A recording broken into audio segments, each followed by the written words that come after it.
সংখ্যালঘু কিংবা সংখ্যাগুরু এটি কোনো পরিচয় না।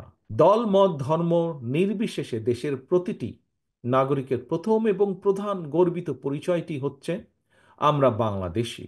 আমরা যারা শহীদ জিয়া, দেশনেত্রী খালেদা জিয়ার নেতৃত্বে রাজনীতি করি, আদর্শে রাজনীতি করি, সেই বিএনপি বিশ্বাস করে যে রাষ্ট্র ও সমাজে, যেই রাষ্ট্র এবং সমাজে নারী, শিশু এবং বিভিন্ন ধর্মীয় জনগোষ্ঠীর মানুষ নিরাপদ নয় কিংবা নিরাপদ বোধ করে না, সেটি আর যাই হোক কোনো সভ্য রাষ্ট্র হতে পারে না।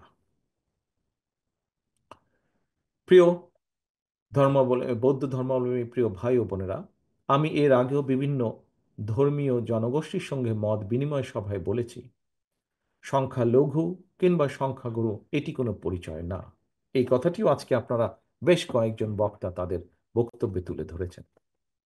দল মত ধর্ম নির্বিশেষে দেশের প্রতিটি নাগরিকের প্রথম এবং প্রধান গর্বিত পরিচয়টি হচ্ছে আমরা বাংলাদেশী। নিজ নিজ ধর্মীয় বিশ্বাস কিংবা সাংস্কৃতিক স্বকীয়তা বজায় রেখেই একজন বাংলাদেশী হিসেবে প্রতিটি নাগরিক রাষ্ট্র ও সমাজের সকল ক্ষেত্রে সমান এবং ন্যায্য অধিকার ভোগ করবে, এটি বাংলাদেশ জাতীয়তাবাদী দল তথা বিএনপির নীতি।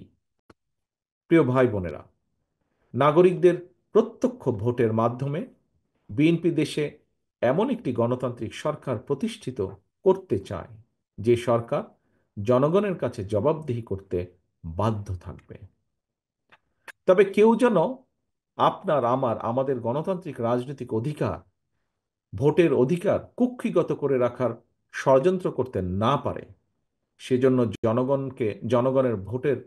জনগণের কাছে দায়বদ্ধ একটি গণতান্ত্রিক সরকার প্রতিষ্ঠিত না হওয়া পর্যন্ত আমরা প্রত্যেকটি মানুষ, এই ঘরে যে মানুষগুলো আমরা উপস্থিত আছি, এই ঘরের বাইরে সারা বাংলাদেশের বিভিন্ন স্থানে আমরা যে যেখানেই আছি না কেন, যে যার অবস্থান থেকে সতর্ক এবং সজাগ থাকতে হবে।